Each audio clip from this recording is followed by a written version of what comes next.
ഉച്ചയ്ക്ക് വെള്ളം അടിക്കാൻ വിളിച്ച് ഷെയറുണ്ടെന്ന് കേട്ടോണ്ട് വിളിച്ച്. ആരെന്ന് എനിക്ക് ആദ്യം മനസ്സിലായില്ല. പോയപ്പോഴാണ് പറഞ്ഞു മനസ്സിലായി കുമാറാണ് വിളിച്ചത്. ഞാൻ ഫോണിൽ കണ്ട് വിളിച്ചോണ്ട് പോയി. എന്നിട്ട് വെള്ളമൊക്കെ അടിച്ചിട്ട് വന്നതിന് ശേഷം അവർ തമ്മിൽ എന്തൊക്കെ വഴക്കുകളായി ഫോൺ വഴി. ആരൊക്കെ ചീത്ത വിളിക്കണത് കേട്ട്.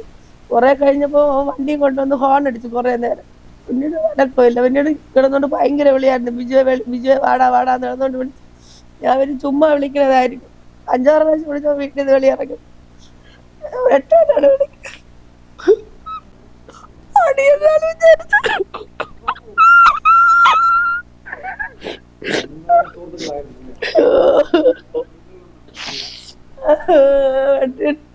വെട്ടിയിട്ടിട്ട് ഓടിക്കാൻ അപ്പോഴാണ് നമ്മൾ കാണുന്നത് വെട്ടിയ വീട്ടിലെ പാട്ട് കേട്ടോണ്ടിരുന്നത് ഫോണിൽ വീട്ടിൽ നിന്ന് വിളിച്ചതൊക്കെയാ വെട്ടിയിട്ടത്.